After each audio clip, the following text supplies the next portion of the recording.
as well, but also to answer any questions if I can. And I'm Mackenzie Lyon, Vice President of External Affairs here at Midas. And really just thank you all for joining us. I think today you are now participating in our 914th community presentation and conversation. So thank you very, very much. These are very valuable to us. And we know this is a topic that a lot of people are interested in. So I hope you find the conversation valuable today. If you have questions during or afterwards, please don't hesitate to let us know and we'll get those questions answered for you. So thank you. Wonderful. Thank you guys so much. I think we are ready to go, Debbie. Okay. Well, Dan, if you could put up the next slide, please.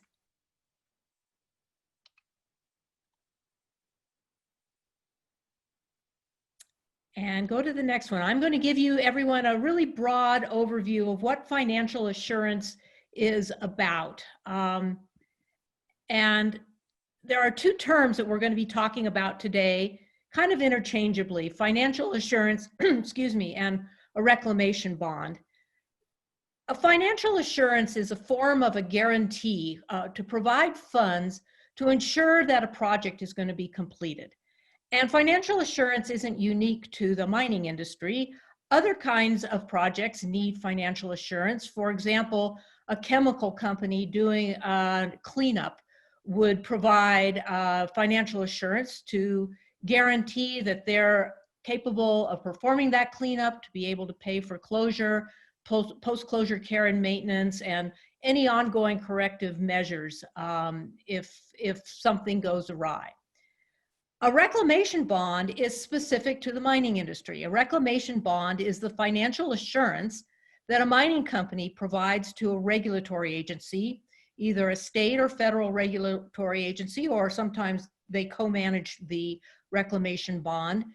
And it guarantees that the agency or the agencies have the necessary funds to reclaim the mine. That is the key overarching message about financial assurance and reclamation bonding. It's not what it's going to cost a company to reclaim the site. It's what it would cost a regulatory agency to take over the site and reclaim it and monitor it in the event for some reason the company was no longer able to do so. And again, you know, throughout this presentation, we're going to be using the terms reclamation bonding and financial assurance interchangeably. Can we go to the next slide? Great. So what does financial assurance cover? Well, as a broad statement, I would say financial assurance is designed to provide belt and suspender coverage to enable a regulatory agency to pay for all aspects of on-the-ground reclamation and to continue other activities on the site. So for example, financial assurance definitely covers things like the cost to do the physical reclamation work on the ground. And again, it's the agency's cost, not the company's cost. So the agency's cost to complete the reclamation plan that they have approved. It also includes funds for the agency to do other more long-term tasks like collect monitoring data, for example, groundwater monitoring data, surface water monitoring data, to collect data to verify that structures like a tailings embankment, a dam, is stable, to conduct regulatory inspections. Regulators have funds in these reclamation bonds to do post-closure inspections of sites to verify that the site is performing as it's supposed to and all of the reclaimed features are stable and the vegetation is growing. There are also often funds in a reclamation bond to give the agencies the necessary money to operate water treatment facility or other things that are needed after mine closure. And at some sites, there's a requirement for actually a second or a separate financial assurance instrument that provides a long-term funding mechanism to be able to manage any long-term obligations on site. Often at some sites that might involve long-term operation, maintenance, management of a water treatment facility. These long-term funding mechanisms, again, are a separate financial arrangement, and they often are a trust fund that is started at the beginning of a project so that it can grow to be an amount that is projected to be necessary for long-term costs. Okay, next, Dan, please. Another key element of a reclamation bond financial assurance is that a company has to provide it to the agencies before any mining can start. So in the case of the Stibnite Gold project, Midas Gold will provide the Forest Service and Idaho Department of Lands with the reclamation bond before they can start their project. Again, that financial assurance will provide the agencies with a guarantee that if they need to take over the site, they will have the necessary funds to fully reclaim the site. The amount will be calculated by the agencies, assuming that the agencies will be doing the work. And in order for the agencies to do the work, that they will have to hire government contractors at government rates to perform that work. And so I might add that those rates are quite a bit higher. Those labor rates and equipment rates are quite a bit higher than it would cost the company to reclaim the site itself. And also, finally, as I mentioned earlier, the financial assurance will include funds for any long-term site management, like monitoring, operation of a water treatment facility, regular inspections, that kind of thing. If I could have the next slide, please. So another key element of financial assurance is that the instruments that a company provides, the financial assurance instrument that a company provides to an agency, has to be in the form of an arrangement that the agency can use to access the cash they need right away to reclaim the site if they need to take over site reclamation. The Forest Service has a list of types of financial assurance instruments that they will accept. And this is basically straight out of Forest Service guidance. First of all, agencies will accept cash. Cash on the barrel is always good. U.S. Treasury bills, notes, and bonds can be used if they have guaranteed interest rates. And usually those can't be real short-term securities. They have to be at least 1 year or longer, have 1 year or longer maturity dates. Companies sometimes use irrevocable letters of credit. And that's when a bank basically establishes that it will pay for the reclamation, or rather give an agency the money necessary for the reclamation. So the irrevocable letter of credit would designate the agency or agencies as the sole beneficiaries of that letter of credit. And finally, surety bonds. You can purchase, companies often purchase a surety bond from a surety company, but that company has to meet certain qualification criteria and be listed on the U.S. Department of Treasury Circular 570 as being a viable surety bond company. And also the surety company has to have the underwriting capabilities to cover the bond amount. Now, an important point to know here is that for many years, the Forest Service has not accepted corporate guarantees. And that only makes sense if you think about it. A bond, the purpose of a bond is to provide the agency with the money it needs to reclaim the site if the operator of the mine cannot do that. So it wouldn't make any sense for the Forest Service to accept a corporate guarantee. A corporate guarantee is something that would be based on the financial wherewithal of the company. So for many years, the Forest Service has not accepted corporate guarantees. They will only accept cash, U.S. Treasuries, irrevocable letters of credit, or a surety bond. Okay, next slide, please. Can we go to the next slide, please? Great, thanks. So it's really important when we're talking about financial assurance to know that financial assurance and environmental regulations go hand in hand. They both work together to ensure that today's mines won't become tomorrow's environmental problems. And to understand that concept, it's I think, useful to look a little bit at the history of environmental regulations and financial assurance in this country and how they evolved together. Most of the environmental problems that we are facing at mines in this country today occur at mines that were operated and closed decades, in some cases a century, before the enactment of modern environmental regulations or financial assurance requirements. And I'll show in the next slide that most of our environmental laws and regulations were not enacted until starting in the 1970s, and kind of the bulk of them have been enacted through the 1970s and the 1990s timeframe. And then layer on top of that the fact that modern financial assurance requirements started roughly in the early 1990s, some late 1980s, but early 1990s. So if we could go to the next slide. This is a table that shows the decades in which federal environmental statutes were enacted. And you can see here that there were a few that were enacted in the 1960s. And I'll point out just one because it's important to what we're talking about today. It's the National Environmental Policy Act. You might have heard that called NEPA. NEPA was enacted in 1969, and NEPA is the federal law that requires the Forest Service to prepare the environmental impact statement. So the draft environmental impact statement that hopefully all of you have seen and are in the process of reviewing, that has been prepared by the Forest Service in response to NEPA.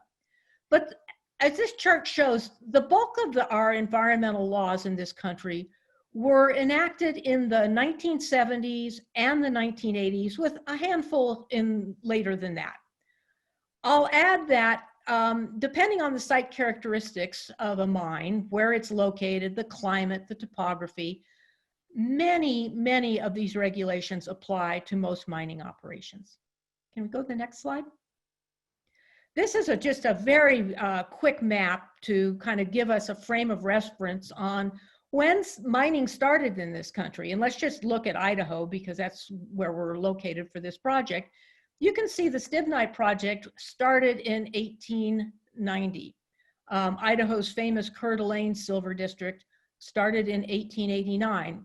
You'll see other districts here in other Western states are many of them, most of them started in the 1800s, a few in the early 1900s. Okay, next slide, please. This slide gives us some really valuable information because it demonstrates vividly how environmental regulations, modern environmental regulations, and financial assurance requirements protect the environment and have essentially eliminated taxpayer-funded environmental cleanups. So what this slide is showing are the number of hard rock mining operations that the federal government had to clean up using funds from the Superfund, those are taxpayer funds, from mines that were listed on what you see here as NPL. NPL stands for National Priorities List. And that's a list of mines and other kinds of facilities that may qualify for cleanup using Superfund funding, taxpayer funding. So what really pops out at us from this slide is that the bulk of the mines that have required taxpayer-funded cleanups were mines that were developed, in the 1850s to basically the 1920s, well before there were any environmental regulations in this country. Recalling, of course, that environmental regulations really weren't enacted until starting in about 1970.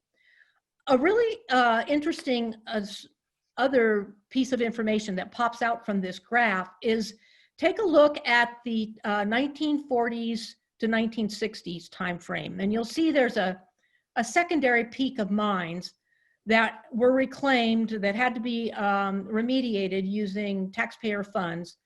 Well, those are mines that the US government, many of these mines were mines that the US government had a role in during World War I and World War II to support the mining of metals that were needed to win in both of those war efforts. So many of you may recall that stibnite, although mining started there in the 1890s, there was a heyday of mining in the 1940s and the 1950s when those sites were being mined for tungsten and antimony to support the war effort. And the federal government played a role in exploring for those minerals and helping fund those mining activities. You might be also asking yourself, well, heck, I see there was one mine in the 1990s to 2000 time frame that had to be cleaned up with the Superfund. What's that all about? Well, that was a small mine in South Carolina that started production in 1990 before the state of South Carolina had enacted its environmental protection rules pertaining to mining. So that's really a pre-regulation site, just like all of the sites that are to the left of it. So really what this slide is showing is that since the enactment of modern environmental regulations and financial assurance, taxpayers have not had to pay for environmental cleanup at mining operations because the regulations and the financial assurance requirements work together so well that they prevent environmental problems from occurring. And in the event there is an issue that arises, there's financial assurance in place for the agencies to take care of it. Can I have the next slide, please? Okay, so you don't have to just take my word for it that this is all working well. The EPA has said the same thing. In 2018, the EPA concluded a rulemaking under a section of CERCLA. CERCLA is the Superfund law. And in that rulemaking, the EPA concluded that environmental regulations and financial assurance requirements for metal mines provide effective and comprehensive environmental protection. So here again, here's that concept of the hand-in-glove operation of environmental regulations and financial assurance to protect the environment, and in the event that there is a need for an agency to step in, that agency has financial responsibility, has the financial assurance to give them the funds that they need. And I'm just going to take a quick minute to read you a bit of this excerpt below from the Federal Register announcement of this final rulemaking. EPA has determined that modern regulation of hard rock mining facilities means metal mining facilities like metals like for gold or antimony, reduces the risk of federally financed response actions to a low level such that no additional financial responsibility requirements for this industry are appropriate. The hard rock mining industry does not present a level of risk of taxpayer-funded response actions that warrant imposition of additional EPA financial responsibility requirements for this sector. So basically what EPA is saying here is that the states and the Federal Land Management Agency, so that would be the Forest Service, or for some cases, the Bureau of Land Management, have adequate financial responsibility and assurance requirements in their regulations. EPA did not need to step in. Okay, can we go to the next slide, please? All right, so let's just talk very briefly about how financial assurance amounts are calculated. Most jurisdictions, and certainly it's true of the Forest Service and the Idaho Department of Lands, use what's called the Standardized Reclamation Cost Estimator, or the acronym for that is Cersei. This is some software that can be used to calculate site-specific reclamation costs. And in that 2018 rulemaking that I just mentioned, EPA basically endorsed the Cersei, saying that Cersei calculated financial assurance eliminates future potential for taxpayer liabilities for mine reclamation. The Cersei was developed in Nevada, which is the country's largest mining state, but because it's so effective, it's used in many other Western states, The federal land management agencies, the Forest Service and the BLM use it, and many countries use it now too. It has a proven track record of calculating comprehensive and conservative financial assurance amounts that consider all contingencies. And by conservative, I mean erring on the high side. And the sort of the principle behind the Cersei is that it's not a one-size-fits-all calculation at all. It is a very site-specific calculation that is based on the amount it's going to cost to reclaim each mine component. So it goes mine component by mine component, considers all of the site factors, and calculates a cost to reclaim that specific mine component, and then rolls it all into one big spreadsheet for the entire site. Can I have the next slide, please? So the Cersei divides its costs into two categories: direct costs and indirect costs. And the direct costs are the kinds of costs that are involved in doing the physical reclamation work. They're listed here on the left side of the slide here. And they consider the labor costs, the types of equipment that would be used for any particular task, so the equipment costs, and the materials that would be involved. And so you can look down here and you see that there's for earthworks and recontouring, that's the actual dirt work that gets done on the site, revegetating the site, so what it costs to buy seeds or plants or saplings and plant them and nurture them to make sure that they thrive. Detoxification and water management, a big component of reclamation costs at many sites has to do with water management and process fluid stabilization, which looks at what has to happen to manage the process fluids in a heap leach facility or a tailings impoundment before the site can be reclaimed. There are a number of very conservative factors that are built into calculating these costs. As I had mentioned before, the overarching principle of financial assurance is that the government is going to do it, not the mining company. So all of these costs are based on government contract labor costs called Davis-Bacon wage rates. They are based on what it would cost the government to rent equipment. They include annual updates for cost factors like fuel, labor costs, equipment rates. So the reclamation bonds keep a pace with inflation. They use published equipment productivity rates. So when an operator says, or the government says, we're going to use this size bulldozer, this kind of scraper, you go to the Caterpillar handbook and determine the factors that influence how much or what volume of materials that piece of equipment can move on an hourly basis.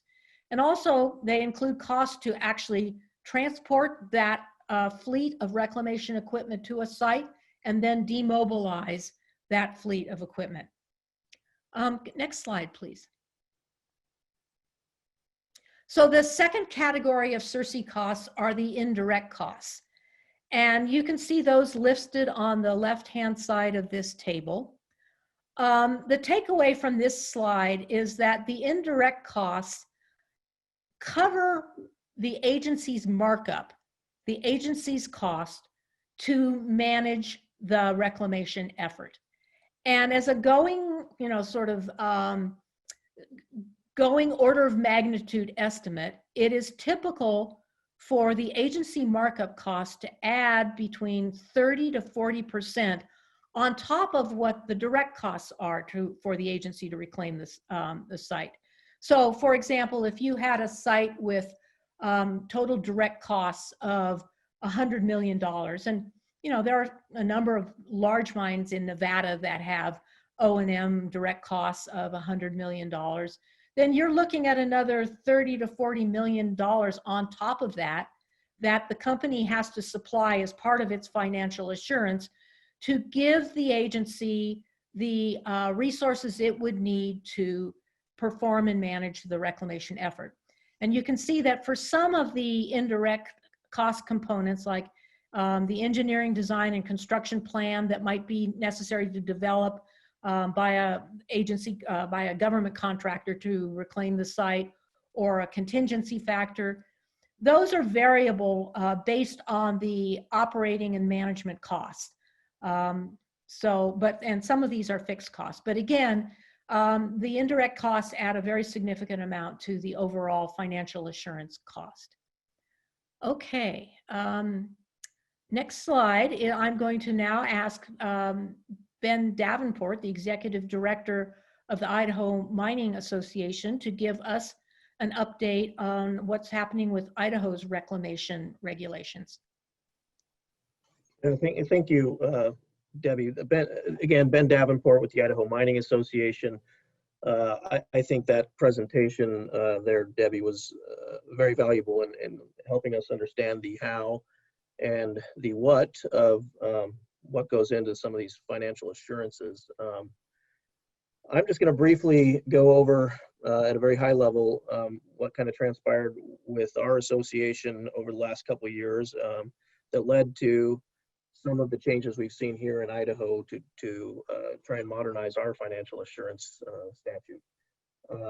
As Debbie said, most of these regulations and financial assurance acts were enacted in the 70s and 80s. Idaho was no different.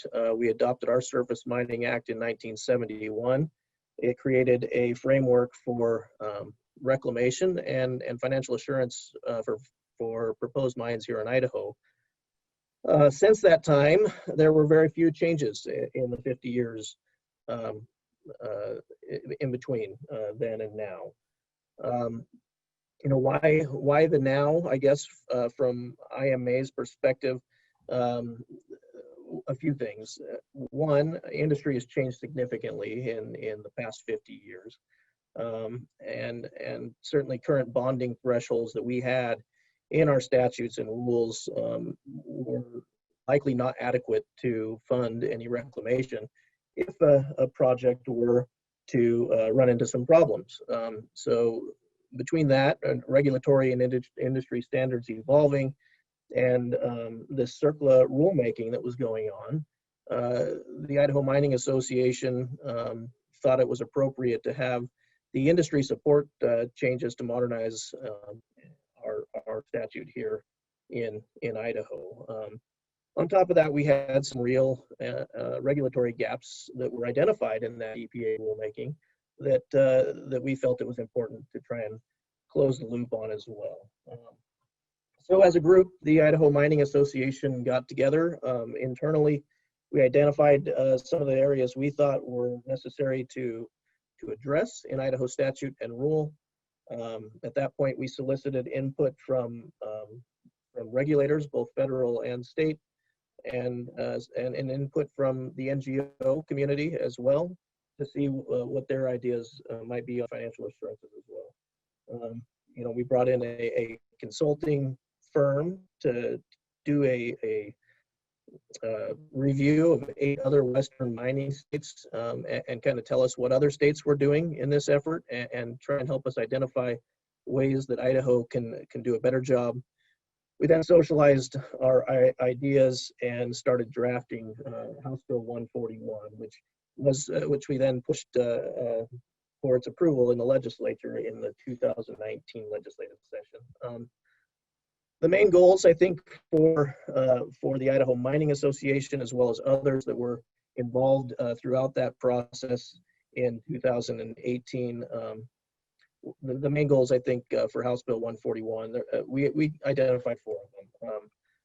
First and foremost, it was to protect the taxpayers by creating a more accurate and more robust financial assurance statute that better reflected industry and regulatory standards. Number 2, and also as important, was to protect the environment by closing some of these regulatory gaps that had been identified by the EPA in that CERCLA rulemaking. Third, we wanted to protect the state Department of Lands and the Idaho Land Board by allowing them and requiring them to review these reclamation plans financial assurance documents at least once every 5 years. And then very important to industry, the fourth goal was to protect the viability of our industry by updating this 50-year-old statute and align it with industry standards and making it more defensible for the state of Idaho. So that's kind of where we were going with what we wanted to do with House Bill 141. I think we accomplished these goals in many ways, but I guess the before, kind of a before and after snapshot. Before these updates in the statute, Idaho only required a reclamation plan. They had a cap of $15,000 per acre of disturbance for financial assurance, and they only allowed for surety bonds to be utilized as a tool for the state holding financial assurances. After we were done working House Bill 141, not only do we have a reclamation plan, but we also have the ability to, or the requirement for long-term management to be included here. We've included the surface impacts of underground mines. Those were the regulatory gaps I was talking about that were identified. We've moved from a $15,000 per acre cap on financial assurance to an actual cost estimate, as Debbie had spoke about with the Cersei tool. I think this tool is well respected and well regarded throughout industry, as well as the regulators and it seems the NGO community as well. That can, it allows for the government, the regulator, to create real estimates of what it's going to cost for them to put to take over and finish a reclamation plan if needed. Again, we've required plan reviews from the government at least once every 5 years. We increase the amount of tools that the company and or the regulator can use in holding these financial assurances. We've added a few things there so that it's not just surety bonds, but we can also use trusts and these are letters of credit and cash, so that we can better fund some of these long-term post-closure plans that are necessary now. And of course, important to the mining industry, we've also put in some assurances that there wouldn't be duplications between multiple government agencies. So if the Forest Service is holding a financial assurance, we didn't feel it was appropriate for another government agency to hold the same financial assurance. So that was House Bill 141. Since its passage over the last 18 months or so, the department has initiated and concluded a negotiated rulemaking with what I would consider a very robust stakeholder engagement. They've held over 20 rulemaking meetings. They've had at least 10 drafts of the rule. They've received over 100 comments throughout the process. And they've proposed a rule for legislative review that I think most stakeholders are getting comfortable with going forward. So hopefully that rule will be adopted in the next legislative session, and we can go forward with what we all consider to be a much better and more robust and appropriate financial assurance package here in the state of Idaho. So that's all I've got, Debbie, but happy to answer any questions on that if I can, at least attempt to answer any questions. Thank you, Ben, and thank you, Debbie. We do have one question that has come in. Can you provide examples of either the U.S. Forest Service or the Idaho Department of Lands using Cersei? Well, let me take a stab at that. I think the best way to answer that broadly is, again, to go back to this EPA's CERCLA 108B rulemaking that Ben and I have been talking about. The Forest Service was pretty active participant in that rulemaking and made presentations in which it presented the Cersei as being basically the basis for its reclamation program and calculation of reclamation bonds nationwide. So not at any specific project, but that's kind of their standard approach nationwide. So it's both, as I said before, both the BLM, the Bureau of Land Management, and the Forest Service have adopted the Cersei, as have many other state agencies and agencies worldwide, because of its comprehensive approach, and because it's not a one-size-fits-all reclamation cost like Ben was talking about earlier, where Idaho used to have just a $15,000 per acre cap. Well, that might be too much for some situations and really inadequate for others. So the beauty of the Cersei is that it is based on a site-specific calculation for each specific mine component. And it's a very painstaking and meticulous process that you go through when you work through the Cersei Excel spreadsheets. And I know Dan's going to show a quick example of one of those. And just real briefly, I'll chime in on the IDL side of this. Jim, IDL has not used this tool yet because our statute, we haven't seen a reclamation plan come through since the statute has been changed. So I have been led to believe by the department that that is the tool they will be using going forward with the real cost estimation that we've included in our statute here in Idaho. But we do not have an example today yet. Wonderful. Thank you guys both. I think we can move on to Dan, and then any more questions that come in we can take when we finish the presentation. All right, Shelley, thank you. So we're going to transition now that we have some background on financial assurance and application in the state. We're going to transition on into the Stibnite Gold Project and the approach that Midas Gold is desiring to take on financial assurance for the Stibnite Gold Project. Financial assurance, to kind of kick this off, as Debbie mentioned, it's in place to make sure the funding is available for restoration of the site. And before there's a lot of words on the page here, there's a couple of key points that I want to drive home here, and we've talked about these already to a degree. The financial assurance has to be the actual cost to close and reclaim the site, and that it has to be in place before the project begins. We'll talk about that in a minute, exactly where that funding is calculated, or where those estimates are calculated. And from a Midas Gold perspective, we have built into our plans restoration, and not just a reclamation level, but a restoration level.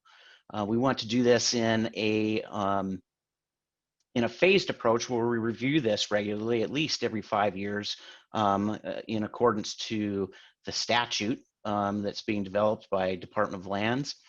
And again, Midas Gold will not be using a corporate guarantee in this financial assurance process.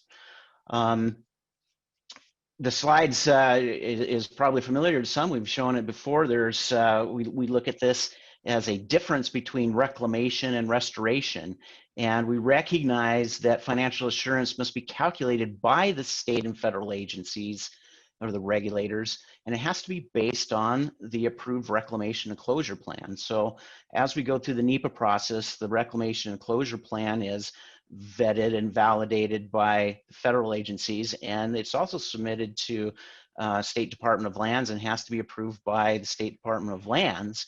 And ultimately, that's that reclamation plan and closure plan is what we have to provide a financial assurance on, based on the state and federal regulators calculating that. And it does include the enhancement and restoration components of our plan. So our estimates will have to include those restorative components.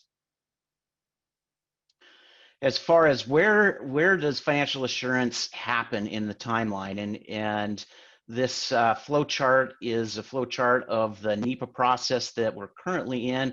And you see we're here in the draft EIS comment period, and ultimately that flows down and it goes back from right to left into the published final ROD and ROD dependent permits and project approvals and construction.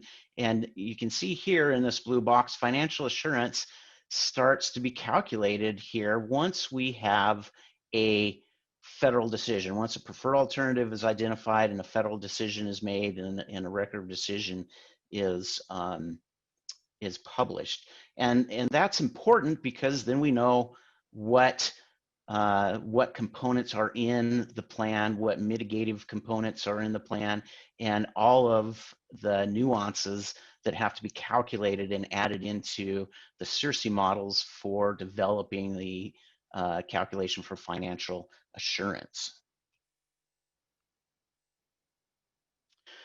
We also recognize there's several stakeholders involved in developing the financial assurance, and we recognize, of course, the U.S. Forest Service as the lead agency in this. They will be primarily focused on the reclamation rehabilitation, fairly major components of the site.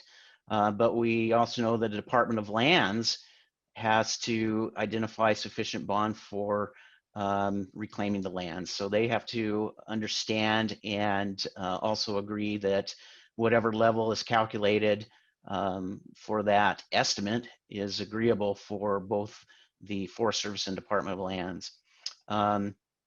Additionally, the Idaho Department of Environmental Quality has to go through the reclamation closure bond for a cyanide facility closure. And so that will be part of the Midas Gold, Stibnite Gold project financial assurance, as well as Idaho Department of Lands for the tailings dam.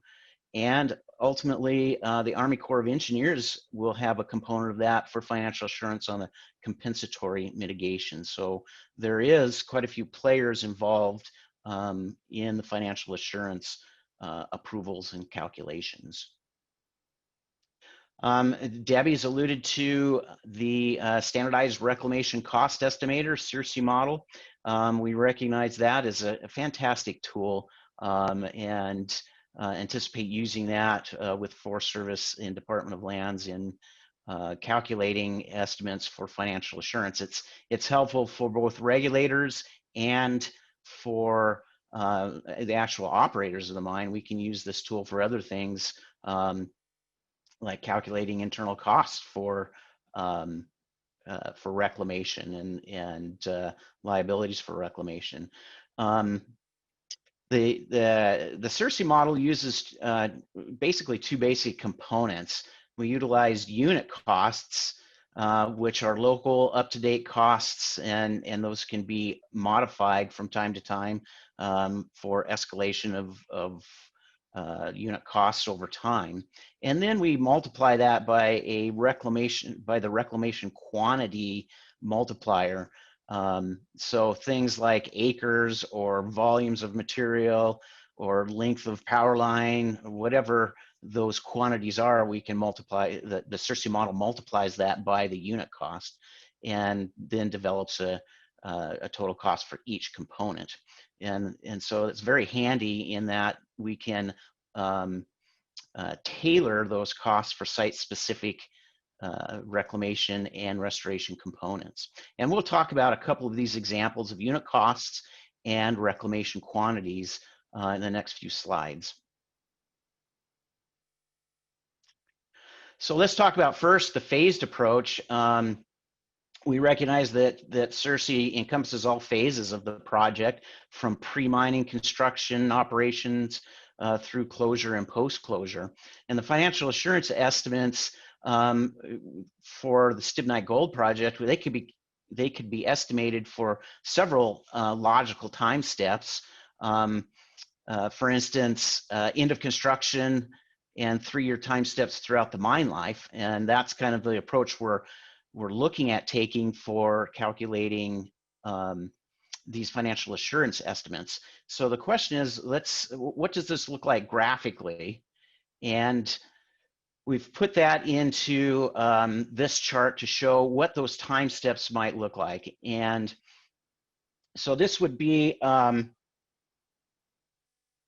these bars, hypothetical time steps throughout the mine life when the mining could prematurely end. I mean, it could prematurely end at any time, but we've selected these time components to display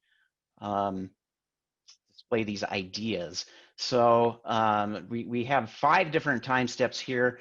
End of year 1, -1 would be the end of construction, and then we get into operations.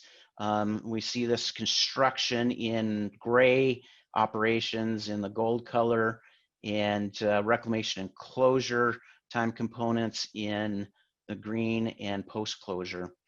For instance, if for some reason the operator Midas Gold was unable to finish the project at end of year 3, we would calculate an estimate for closing and restoring the facility based on that time step. And so each of these time steps is what we'll illustrate in our next few slides.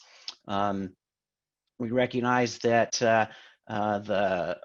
the project is planned for 3 years of construction, 12 years of operations, about 13 years of reclamation, and in our cost estimates we'll certainly include water treatment at this point for at least 30 years, but that will still be determined. So there's a couple of components to these Cersei models and these estimates, as Debbie mentioned. The first is direct costs, and these direct costs are actual physical costs of moving dirt and doing reclamation and restoration in the field. From the Cersei model, direct costs, this shows you the summary sheet of all the things that can go into the Cersei model. And you can actually add additional line items depending on your particular project. But we see up here in the top left, there's earthwork and recontouring, as well as revegetation and stabilization. So lots of things in here, landfills, tailings facilities, exploration, roads, detoxification, water treatments built in, as well as structure, equipment, and facilities removal. So there's foundation and building areas, demolition, equipment removal, this whole list of things that could be part of this closure process, as well as monitoring and construction management and support, this overhead that has to take place if the regulator was to take over the project at some time component. So that gives you a flavor of what is included in the Cersei models. They're very inclusive and do a really good job of capturing the costs. Let's look at now the unit costs real quickly. As previously mentioned, unit costs for labor include Davis-Bacon wages and equipment operator, truck drivers, laborer, project manager, and indirect costs for labor such as Social Security, workman's comp, and so forth. Similarly, equipment unit costs, look at rental rates and preventative maintenance, all the tire replacement, all the costs associated with equipment. We convert those to a per hour unit cost and then apply them to the reclamation quantities. A lot of these things can come from performance handbooks like the Caterpillar performance handbooks. Cersei model also incorporates unit costs for materials such as fuel, revegetation materials, also monitoring costs, well disposal, dismantling of buildings and foundations, and so forth. Now let's look at a quick example, and this is end of year 3 backfill scenario for Yellow Pine Pit. And this is where the actual reclamation volumes come in that would be multipliers. In this particular scenario at end of year 3, the Yellow Pine Pit at the Stibnite Gold Project would have this looking configuration. And the presumption is that if Midas Gold was not able to finish the project, the regulators would come in and take material from the fiddle, DRSF, and backfill the Yellow Pine Pit, as shown here on the right in the gray, backfill that Yellow Pine Pit so that the restoration plan, as provided in the Midas Gold project, would allow the East Fork of the South Fork of the Salmon River to be restored across that backfill and allow fish passage. And so that's an important point where the Midas Gold plan has the restoration component built into the reclamation and closure plan, and therefore we will have to provide the financial assurances to accomplish that level of reclamation, the restorative level of reclamation. So putting all those direct costs together, this gives us a flavor of the proportions of what that might look like. Again, each of these bars represent a particular end of year or time step in which a hypothetical cessation of mining might occur. We recognize that in year 6 here is likely our highest cost because the Yellow Pine Pit is at its deepest and will need the most backfill to go in it.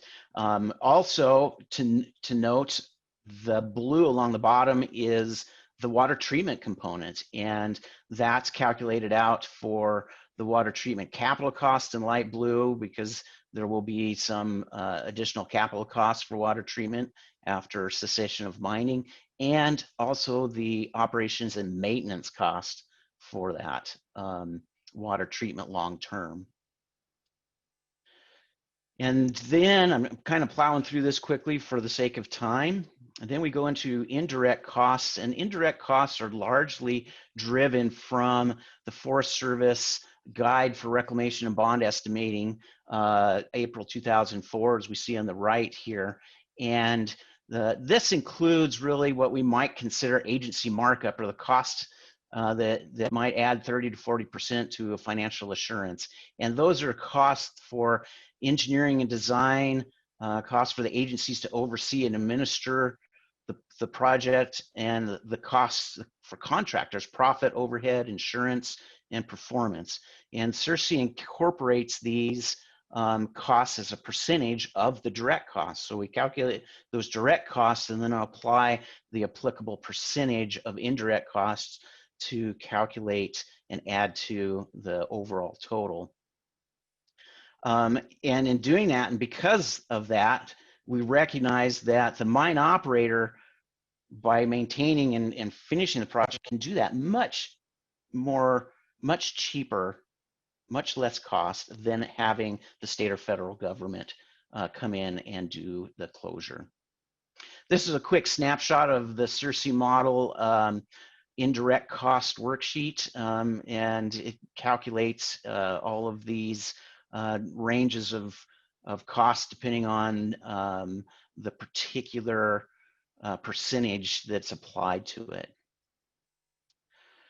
Direct and indirect costs, if we look at those together for the project, we recognize again that that as we go into the project from year to year, the costs increase up to a certain point, and then when the Yellow Pine Pit starts to be backfilled, those costs decrease. But the important part of this chart is to show that in the darker color is indirect cost, and really the proportion of the indirect cost is significant here in the orange colors are indirect costs, and those include, as we see on the side, the engineering contractor, the overhead, the contingencies, and so forth. And so that's what goes into our model and what we're anticipating using for calculating over time. and we're running pretty close on time, so let's go back and take questions as needed. Great, thank you so much, Dan. We do have a few questions. The first question that came in is, what indications do we have that the USFS will use Cersei or a similar tool? I think just as Debbie previously said, they've desired to do that through the EPA comment. Debbie, maybe you can chime in more on that. Well, sure. The EPA's final rulemaking certainly talks about Cersei and the strengths of the Cersei.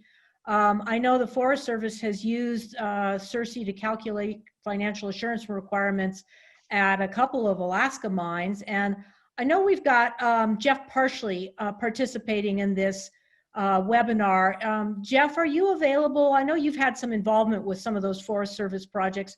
Are you able to talk about that a little bit?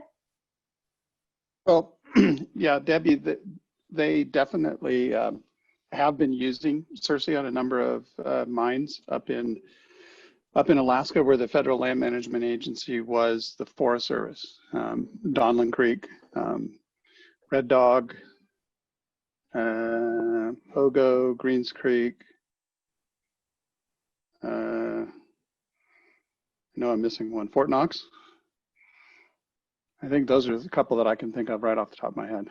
Well, I think that's really valuable input. Thank you. If nothing else, all of those mines are located in lands with a lot of precipitation usually, and some of the issues, on the ground issues, that won't be that dissimilar to stibnite. So based on that, I would guess the Forest Service has quite a bit of experience using the Cersei for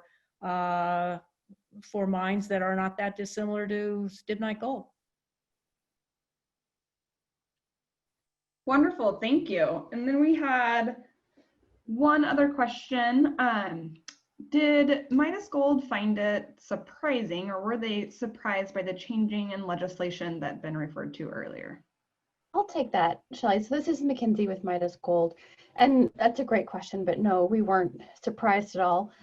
In part because we really encouraged Idaho to modernize this part of our regulatory system, not only because it's important that as an industry, we start taking more proactive actions to use tools like Cersei rather than more antiquated models, but it's also really industry standard now. So it's a move that we fully supported and are really happy to see Idaho take that step forward in modernizing our regulatory environment around financial assurance.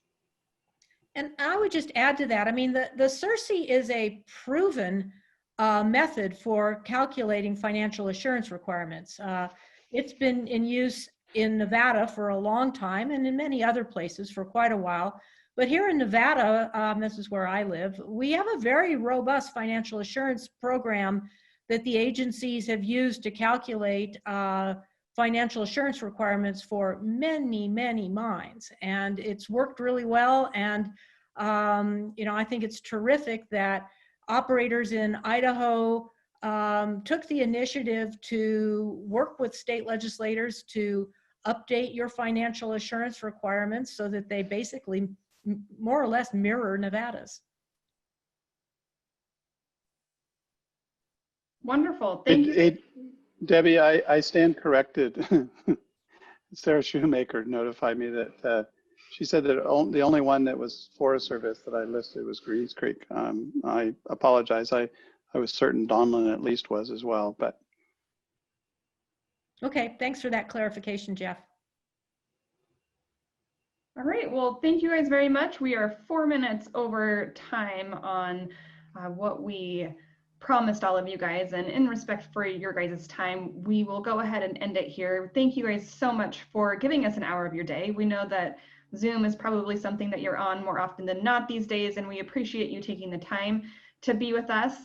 Just for your knowledge, we do hold webinars 3 times a week. On Tuesdays, we have our Stibnite Gold Project overview led by Mackenzie Lyon.